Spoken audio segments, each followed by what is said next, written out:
अस्सलाम वालेकुम। शोहदा के एज़ाज़ में एक तकरीब हो रही है, तो पाकिस्तानी कौम के तमाम शोहदा को सलाम, उनके अहले खाना को सलाम, जिन्होंने पाकिस्तान की खातिर अपनी जानों की कुर्बानी दी, उन सब को सलाम। 9 मई को जो कुछ पाकिस्तान में हो गया, उसके बाद तहरीक इंसाफ की कोई लीडरशिप जो है 9 मई के मसले के ऊपर इमरान खान का या तहरीक इंसाफ के साथ खड़े होकर उस बयानी का साथ देने की पोजीशन में नहीं है। पब्लिकली इस मसले को कोई भी डिफेंड ना कर सकता है, ना सियासी तौर पर कर सकता है और ना इखलाकी तौर पर कर सकता है। जब पाकिस्तान की मिलिट्री इंस्टॉलेशन या फ़ौज से जुड़ी इमारतों के ऊपर या किसी कोर कमांडर के घर को या MM आलम की बेस के ऊपर अटैक कर दिया जाए, या उन शोहदा को जिनके मुजस्मे थे या यादगारें थी उनके ऊपर जाकर बेहुरमती की जाए, तो कोई भी शायद उसको किसी एतबार से भी उसके ऊपर उसके हक़ में बात नहीं कर सकता। और उसका खमियाजा ये है कि एक के बाद एक तहरीक इंसाफ से अलहदगी का सफ़र जो है जारी है। और सबसे जो बड़ी कैजुअल्टी अभी तक सामने आई है वो फवाद चौधरी हैं, जिन्होंने कहा कि वो तहरीक इंसाफ से भी लहदा हो रहे हैं, सियासत से भी लहदा हो रहे हैं। और इमरान खान से आखिरी लाइन उनकी बहुत मीनिंगफुल है कि इमरान खान से लातल्लुकी का ऐलान कर रहे हैं, और ये बहुत भारी भरकम लाइन है। और इसके साथ ही जुड़ी हुई एक ख़बर यह है कि जहांगीर खान तरीन, जिनको इमरान खान ने ख़ुद सियासत से दूर कर दिया था और अपने से दूर कर दिया था, उनके 2 बड़े मुखालिफ ग्रुप थे तहरीक इंसाफ के अंदर, एक शाह महमूद कुरैशी और दूसरे असद उमर। जहांगीर तरीन का एक ग्रुप वो था जब उनके ख़िलाफ़ FIR काट के, उनकी साहबजादियों के ऊपर FIR काट के मुकदमात का आगाज़ किया गया था। तो इस वक्त ना सिर्फ ये कि वो वाला ग्रुप उनके साथ खड़ा है, बल्कि तहरीक इंसाफ की काफ़ी बड़ी तादाद जो PTI को छोड़कर दूसरी जमातों का रुख करना चाहते हैं। कुछ तो पाकिस्तान पीपल्स पार्टी में अब्जॉर्ब हो जाएंगे, कुछ PMLN में, और बाकी का ग्रुप जो है वो एक नई जमात या नए ग्रुप के तौर पर पाकिस्तान तहरीक इंसाफ के वही लोग जो उनसे नाराज़ हैं इस वक्त इमरान खान से, या माजी में जिनका ताल्लुक़ था जहांगीर तरीन से, वो JKT के एक नए धड़े के तौर पर सामने आ सकते हैं। ये डेवलपमेंट आइंदा आने वाले दिनों में, इसको रूल आउट मत करिए, बहुत करीब है कि ये डेवलपमेंट किसी वक्त सामने आ जाए। आज जो प्रोग्राम में हमारे साथ शुरका हैं उनका आपसे तारुफ करवा दूँ। इस्लाम में हमारे साथ हैं शाह खावर साहब, मारूफ माहिर कानून है, इसके अलावा तलाल चौधरी साहब PMLN से हमारे साथ हैं। दोनों को प्रोग्राम में खुश आमदीद कहता हूँ। 2 स्टेटमेंट आपको आगाज़ में दिखाना चाहूँगा, एक ख्वाजा आसिफ का और एक राना सनाउल्लाह का, तहरीक इंसाफ के ऊपर पाबंदी की तरफ इशारा कर रहे हैं। दिखाइएगा। इतनी तादाद में आपने PTI की क़यादत को पकड़ा हुआ है, ये उनके वर्कर्स पकड़े हैं। मुझे लगता है कि आप अभी एक स्टेप और आगे जाएंगे। आप पार्टी को कोई कालअदम करार देने का इरादा तो नहीं है आपका? देखिए, एविडेंस तो मौजूद है। जो इन्वेस्टिगेटिंग एजेंसीज हैं वो जब ये सारी एविडेंस जो है वो रिकमेंड करेंगी, तो जो फोरम है, कैबिनेट है, नेशनल सिक्योरिटी कमेटी है, वो फैसला करेंगे। वो फैसला करेंगे। वज़ारत दाखिला मूव करती है कालअदम करार देने के लिए असम्बली, और उसके बाद सुप्रीम कोर्ट को 15 दिन के अंदर अंदर उसकी तौसीक करनी होती है। देखिए, वो 2 तरह से है। एंटी टेररिस्ट एक्ट के तहत भी प्रेस्क्राइब जो है ना वो डिक्लेयर किया जा सकता है। जो कुछ 9 मई की हुआ है और जो कुछ प्लानिंग इसने की है हमारी अफवाज को निशाना बनाने की, कतई तौर पे ये बेसाख्ता नहीं हुआ, कतई तौर पे ये एक प्लान के तहत सब कुछ हो रहा था। इस बैकग्राउंड में इम्कानात हैं और ज़रूर इसका फ़ैसला कोई नहीं हुआ, लेकिन इसका जायज़ा ज़रूर लिया जा रहा है कि पार्टी के ऊपर पाबंदी लगा दी जाए। जी शाह खबर साहब, कानूनी एतबार से एक तो है, सियासी एतबार से मैं कहूँगा कि PTI के ऊपर ऐसा कोई एक्शन नहीं होना चाहिए, बहुत ज़्यादा जमहूरी कदरों के करीब नहीं होता। जिन लोगों ने आग जलाई उनको पकड़े, क्या ये कानूनी एतबार से मुमकिन है? पार्टी को बैन करना, जी देखिए, पार्टी को बैन करने की 2-3 वजूहात हो सकती हैं। ये इलेक्शन एक्ट है जो अभी 2017 का, उसमें ग़ालिबन 112 दफ़ा है, उसमें है कि किस सूरत में पॉलिटिकल पार्टी को जो है वो बैन किया जा सकता है।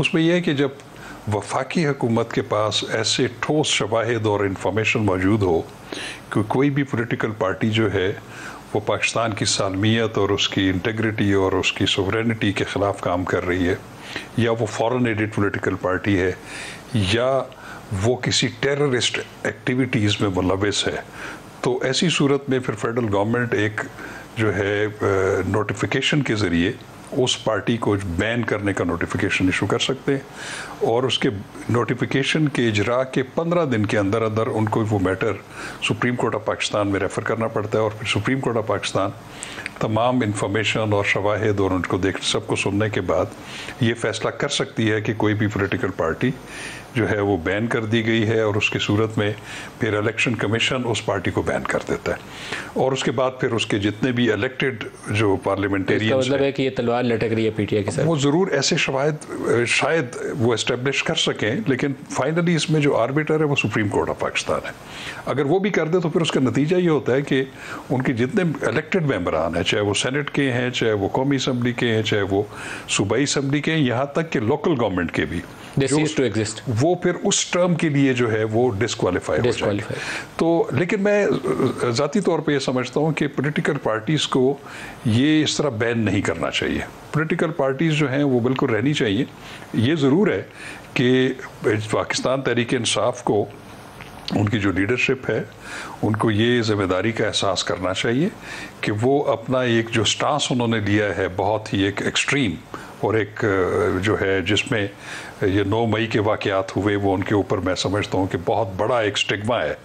तो उसको जब तक वो वॉश नहीं करेंगे तो मैं समझता हूँ कि आवाम में भी उनको इतनी पजीराई हासिल नहीं होगी और वो अपना एक पॉलिटिकल रोल प्ले नहीं कर सकेंगे मेरे ख्याल में। तलाल साहब, मैं एक ब्रेक ले लूँ। ब्रेक से वापसी पे इसी एतबार से क्या मुमकिनात हैं और क्या पॉलिटिकल ऑप्शंस आपके पास हैं, मैं आपसे चाहूँगा कि आप इसके ऊपर रोशनी डालें। ब्रेक ले लें, हमारे साथ रहिएगा। Welcome back. तलाल चौधरी साहब, सियासी जमात का मुस्तकबिल क्या होना चाहिए? तहरीक इंसाफ के लिए आपके ज़हन में क्या ख्यालात हैं? बिस्मिल्लाहिर्रहमानिर्रहीम। मलिक साहब, हम एक सियासी पार्टी हैं और किसी भी सियासी जमात और सियासी हुकूमत के लिए ये सोच भी नहीं हो सकता कि किसी सियासी जमात पे वो पाबंदी लगाए, लेकिन वो सियासी जमात होनी चाहिए। वो कोई दहशत गर्दों की जमात या कोई इस तरह की जमात के जिसका नज़रिया जो है वो सियासी होने की बजाय उसके दूसरा हो, तो मेरा ख्याल फिर उसमें फ़र्क करना पड़ेगा। और जिस पार्टी की क़यादत हेजिटेट करती हो मजम्मत करने से भी, और मजम्मत के बाद तो अगला कदम ये था कि वो अपने कारकुनों को, अपने लोगों को खुद निशानदेही करते, खुद इश्तिहार देते, खुद पकड़वाते, खुद आइडेंटिफाई करते और जो उनके रहनुमा थे वो सामने रख कर दे देते। लेकिन ये तमाम चीज़ें अगर आप ये कहें कि क्योंकि ये इमरान खान साहब हैं, ये अगर इनकी नाहिली नहीं हो सकती क्योंकि ये इमरान खान साहब बड़े हैंडसम हैं, बड़े पॉपुलर हैं, इनके लिए इनके फॉरेन फंडिंग का फैसला है तो उसकी इनको सज़ा नहीं हो सकती, इनको अगर इनकी पार्टी पर कोई मामला है तो इसलिए नहीं करेंगे क्योंकि ये पॉपुलर हैं, क्योंकि ये एक है, तो मेरा ख्याल है ये नहीं हो सकता। सो हमें वो स्टैंडर्ड जो है, और मैं एज ए सियासी कारकुन मैं तो तौहीन समझता हूं कि अपने सियासी मुखालफ पर जोर जबरदस्ती से किसी तरह उसे मैदान से बाहर करूं, नहीं, हमने तो बर्दाश्त किया है। यहां तक पहुंचे क्यों है? ये काम शुरू हुआ है धरने से 126 दिन के। फवाद, जब किसी ने पूछा, फवाद चौधरी और शीरी मजारी कैसे लैदा हुई तलाल साहब? देखिए, गुजारिश ये है, अपना मलिक साहब आप तो कहते हैं और आज ये चीज़ें साबित हो रही हैं, सियासी कारकुन बड़े हौसले हिम्मत वाले होते हैं, सियासी लीडर भी और कारकुन भी। और लीडर वो जो खुद फ्रंट से लीड करे, जो खुद जेल जाना से ना डरे, जो अपने घर वालों को, अपनी बेटी, अपनी घरवालियों को जेल से ना डरे, बल्कि वो किस तरह लीड कर सकता है। और बाकी उसके कारकुन जो है, जब वो भी क्यों फिर अंदर जाएं जी, और वो भी अब समझते हो कि ये सारा कुछ एक आदमी के गिर्द घूम रहा है, किसी नजरिए के गिर्द नहीं घूम रहा। तो मेरा ख्याल है कि बहुत सारी कई लोगों की तो अपना अंदर बाहर आ गया है और कई चीजें ये भी बाहर आई है कि इमरान खान कोई एक सियासी नजरियाती लीडर नहीं थे। उन्होंने अपने गिर्द वो लोग इकट्ठे किए हुए थे जो इक़्तिदार तक पहुंचना चाहते थे, और जब उन्होंने बड़े ब्लंडर किए हैं और देखा है कि सामने अंधेरा है, तो ये फिर बारी बारी छोड़ते जा रहे हैं। दुरुस्त है। ऑन चौधरी साहब हमारे साथ शामिल हो रहे हैं। ऑन साहब, शुक्रिया। जहांगीर तरीन के हवाले से खबर यह है कि तहरीक इंसाफ के बहुत सारे लोग जहांगीर तरीन से मिल रहे हैं, जो कुछ तो तहरीक इंसाफ का साथ छोड़ चुके हैं, कुछ अभी तहरीक इंसाफ का हिस्सा हैं। आप JKT के बहुत करीब हैं, कुछ रोशनी डालिए, कौन कौन से लोग हैं और कितनी तादाद है उनकी? जी, बिस्मिल्लाहिर्रहमानिर्रहीम। शुक्रिया नदीम भाई। सबसे पहले तो नदीम भाई, मैं 9 मई के वाक़े की बहुत पुरजोर मजम्मत करता हूँ और पूरा पाकिस्तान हम इस इस संगीन वाक़े की जो इसके साथ पाकिस्तान के साथ खिलवाड़ किया गया है, जो हमारी आर्म फोर्सेस के और ख़ास तौर पर जिन्ना हाउस पे जो हमला हुआ, और ये एक बहुत ही बड़ा सानिया है और बहुत इसके जो मुजरिम है उनको बिल्कुल सजा होनी चाहिए और उनको कैफे किरदार तक जो है ना इन चेहरों को पहुंचाना चाहिए। बिल्कुल सही। जेकेटी से किन किन की मुलाकातें हो रही हैं? 10 से 1 मिनट जी। सियासत सबसे बाद में है, सबसे पहले पाकिस्तान है, सबसे पहले हमारा मुल्क है, सबसे पहले हमारी फ़ौज पाकिस्तान है जो हमें तहफ़्फ़ुज़ देते हैं, जिनकी वजह से हम रात को अपने घरों में अपने बच्चों के साथ पुरसुकून नींद में सोते हैं। रही बात सियासत की, सियासत इस मुल्क में सियासत का माहौल ऐसा कर दिया गया है, एक फर्द वाहिद ने सिर्फ अपनी ज़ात की, अपनी सेल्फिशनेस के ऊपर हमारे यंग बच्चों को, हमारी जो यूथ है उनको ऐसा पॉइजन किया गया, उनको ऐसा इस तरह एजुकेट किया गया नेगेटिविटी के साथ कि उन्होंने बगैर सोचे समझे जिन्ना हाउस पे हमला कर दिया। लेकिन ये ऑप्टिक्स जो गए ये पूरे पाकिस्तान ने देखे, ये हमारी जग रसाई हुई, हमारी अफवाज पाकिस्तान की जो इमेज है पूरी दुनिया में, और उसका एक इतना बड़ा डैमेज और इतना बड़ा हमने ये जो जो 9 को नुकसान होना था वो तो हो गया, लेकिन तहरीके इंसाफ से छोड़ने वालों का सिलसिला लंबा है। जहांगीर तरीन से कौन कौन राब्ते में? देखिए जी, बहुत सारे तरीन साहब के बहुत सारे दोस्त हैं, बहुत सारे ऐसे रफ़ाका हैं, बहुत सारे ऐसे जो वो लोग हैं जो कि तरीन साहब के ही वजह से पीटीआई में शामिल हुए थे और तरीन साहब ही उनके गारंटर थे। और ये जो हमारा जो पीटीआई का जो 2018 का इलेक्शन था उसमें जहांगीर तरीन साहब का, अलीम खान साहब का बड़ा एक किरदार था, बड़ा एक रोल था, बड़ा एक खास रोल था। और क्या जहांगीर तरीन और अलीम खान इकट्ठे होकर किसी ग्रुप की शक्ल में सामने आएंगे या अलीम खान का ग्रुप अलहदा होगा, जहांगीर तरीन का अलहदा होगा? नहीं जी, मैं अभी कबल वक्त ऐसी कोई बात नहीं करता, लेकिन तरीन साहब और अलीम साहब के बहुत गहरे ताल्लुकात हैं, उनका एक बड़ा इज्जत और एहतराम का रिश्ता है आपस में, बहुत सारा वक्त और पीटीआई को मजबूत करने में एक बड़ी उनकी जद्दोजहद है। और मुझे दुख होता है, आज मैं हर रोज एक खबर सुनता हूँ जो हमारे इन लोगों की बड़ी मेहनत है। फवाद चौधरी का सुना, आज देखा टीवी पे, आमिर कियानी साहब, चौधरी सरवर साहब, तो ये वो लोग थे जिन्होंने जो दिल से काम करने आए थे पीटीआई में, और फिर आहिस्ता आहिस्ता ये पीटीआई से उन्होंने देखा कि ये तो एक और, लेकिन ये सिलसिला भी खत्म नहीं हुआ। हमारी तो तवक्को ये है कि अगले चंद रोज के अंदर जेकेटी एक प्रेस कॉन्फ्रेंस करेंगे, मेरी एक्सपेक्टेशन है, और वो बहुत सारे लोग उनके दाएं बाएं हमें बैठे नजर आएंगे। वो आपकी तवक्कुआत क्या है, कितने लोग हैं और कौन है वो? अब मुझे आप क्यों इस ब्रेकिंग न्यूज़ में डालना चाहते हैं? अभी आप आहिस्ता से देख लें, वो कुछ वक्त दें और इंशाल्लाह आपके सामने आएगी चीज़ें। लेकिन देखें, सियासत इस वक्त पाकिस्तान को एक ऐसी लीडरशिप की जरूरत है, पाकिस्तान की जो अनस्टेबल कर दिया गया पाकिस्तान को। आपके ख्याल में कब तक जहांगीर तरीन प्रेस कॉन्फ्रेंस कर सकते हैं या अनाउंस कर सकते हैं, कितने दिनों में? देखें, हमारे जो जितने भी पीटीआई के दोस्त हैं, जितने हमारे पुराने जिनसे हमारे अच्छे ताल्लुकात हैं, वो राब्ते में हैं और वो मशावरत कर रहे हैं अपने दोस्तों के साथ, अपने करीबी लोगों के साथ, आपके मीडिया के लोगों के साथ। तो जैसे जैसे वो लोग राब्ते कर रहे हैं और मिलना जुलना तो रहेगा ना जी। सियासी सर, मीडिया के लोगों से राब्ते के लिए खबर चाहिए होती है जी। मेरे से राब्ते करके मैंने कौन सा आपकी सियासी जमात को सपोर्ट करना है? मुझे तो ये बताएं कि कितने लोग जा रहे हैं जहांगीर तरीन के साथ? अलीम खान और जहांगीर तरीन इकट्ठे बैठ के प्रेस कॉन्फ्रेंस करेंगे, ये मुझे बताएं तो मेरी खबर है। नहीं, मैं ऐसे आपको कह दूं कि जी वो कोई बात अगर मेरे इल्म में नहीं है और मैं उसको गलत, सर आप पता करके बताएं, मैं आपको दोबारा लाइन पे ले लेता हूँ, पता कर लें पहले।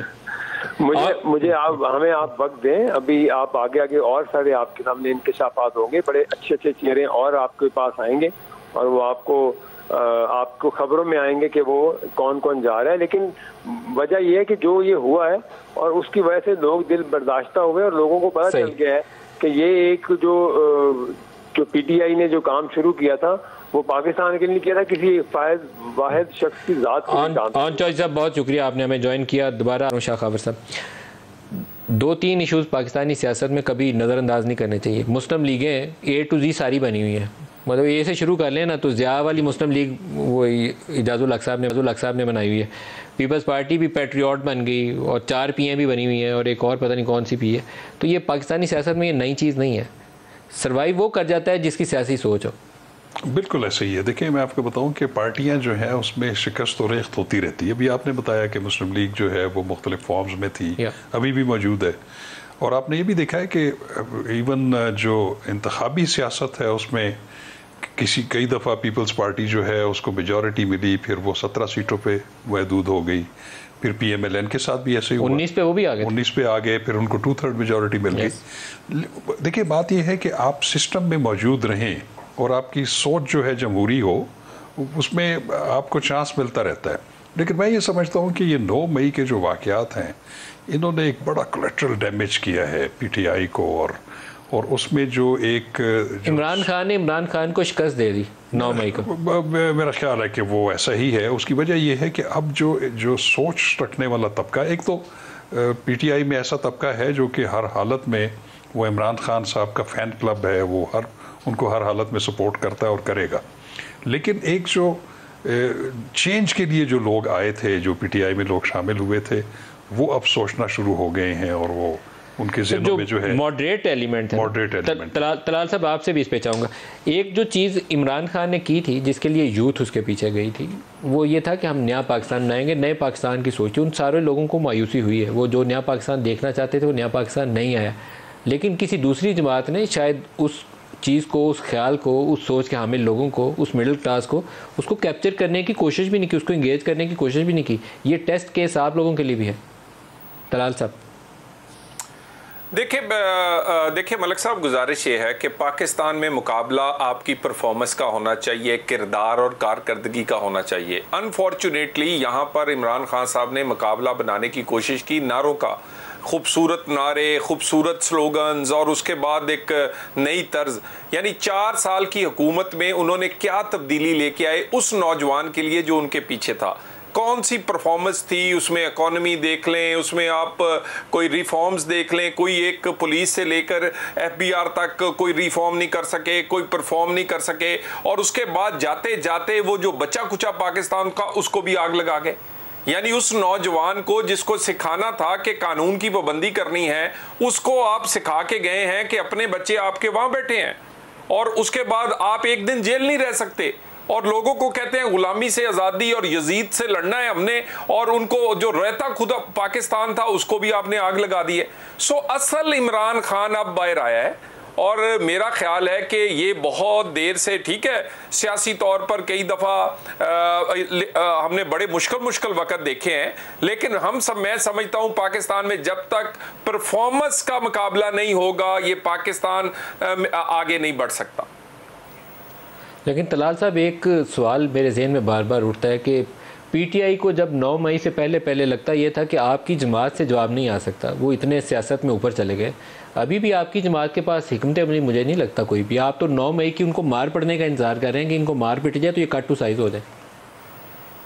मलिक साहब, आप अभी बता रहे थे, तारीख बता रहे थे, वो बड़े टाइम आए हैं जिसके हम इम्तिहानों से निकले हैं। यहाँ मुशर्रफ आया, यहाँ पर इमरान खान आया, यहाँ पर हम कोई बड़ी दफ़ा उभरे हैं। हम उभरे अपनी कारकर्दगी पर बना पर, अपनी लीडरशिप की परफॉर्मेंस और किरदार की बुनियाद पर। यानी कम अज़ कम मेरा लीडर अपनी बेटी का हाथ पकड़ के, जो नाज और नखरों से पली हुई थी, वो उसे काल कोठरी में लेके गया। उसने बाद में कहा तलाल को कि तुम भी मेरे पीछे आओ, और उसके बाद हम अपनी जगह खड़े रहे हैं। और हम एक ही बात दोबारा कहते हैं, ये 2017-18 में ये एक तब्दीली जो थी वो पाकिस्तान को खा गई है। पाकिस्तान की 70 साल तारीख का सबसे नाकाम तजर्बा था और सबसे नुकसानदेह तजर्बा था। ऐसे तजर्बे नहीं होने चाहिए। सियासतदानों को अपनी लड़ाई लड़ने देनी चाहिए, और मुकाबला परफॉर्मेंस पे होना चाहिए। लाडले और सौतेले बनाने बंद कर देने चाहिए। शाह खबर साहब, क्या दूसरी सियासी जमातों के पास कोई प्रोग्राम है काउंटर करने के लिए, या वो इंतजार कर रहे हैं कि इस वक्त इस्टेब्लिशमेंट की इमरान से लड़ाई हो गई है तो फिर देखेंगे हमारी अब क्या पोजीशन बनती है? देखिए नदीम साहब, प्रॉब्लम पता क्या है? मैं PTI के साथ या इमरान खान साहब के साथ प्रॉब्लम क्या है, उन्होंने दोस्त भी अपना इस्टेब्लिशमेंट को बनाया था और एडवर्सरी भी एस्टेब्लिशमेंट को बनाया। अभी भी वो तो उसी से लगा के रखते हैं। मैं आपको ये कह रहा हूँ कि अभी कल भी उनका बयान था कि मैं अगर चीफ ऑफ आर्मी स्टाफ जो है मुझे बुलाएं तो मैं उनसे मिलने के लिए तैयार हूँ। हालांकि उनको एंगेज करना है, पॉलिटिकल लोगों को एंगेज करते हैं, वो PDM के साथ बैठते हैं, उनके साथ जाके मुज़ाकरात करते हैं, लेकिन उन्होंने कभी भी पॉलिटिकल डायलॉग जो है उसको कभी भी तरवीज नहीं दिया, ना उसको इनकरेज किया, ना उस पर यकीन रखते हैं। मैं ये समझता हूँ कि पॉलिटिशियंस जो है वो पॉलिटिक्स में रहते हैं, पार्लिमानी पॉलिटिक्स में रहते हैं, आप पार्लियामेंट का हिस्सा रहते हैं। आपको असम्बलियों से जाने की बजाय असम्बलियों के अंदर मौजूद होना चाहिए था। वो क्या कि आपने अपनी 2 हुकूमतें जो गिरा दी, अपने वर्कर्स को इम्तिहान में डाल दिया, और उसके अलावा फिर आपने एडवर्सरी आपने उस फोर्स को कर दिया जो कि ठीक है, उनका एक सियासी किरदार के हवाले से हम एतराज़ कर सकते हैं, लेकिन जो पाकिस्तान की सलामती और आपकी इंटेग्रिटी और यूनिटी की ज़ामन है उसको आपने चैलेंज किया और अभी भी करते जा रहे हैं और अभी भी उनसे दोस्ती करने की कोशिश कर रहे हैं। सियासी सोच का मुजाहरा करना मेरा ख्याल है कि वो उनको पॉलिटिक्स को जो है वो पॉलिटिक्स में ही रहना चाहिए, और पॉलिटिशियन जो है वो हमेशा पॉलिटिशियंस के साथ जो है वो अपने दरवाजे खोले रखता है और मुज़ाकरात उनके साथ। शाह खबर साहब, तलाल चौधरी साहब, बहुत शुक्रिया। आज के लिए इतना ही, इजाज़त दीजिए। अल्लाह हाफ़िज़।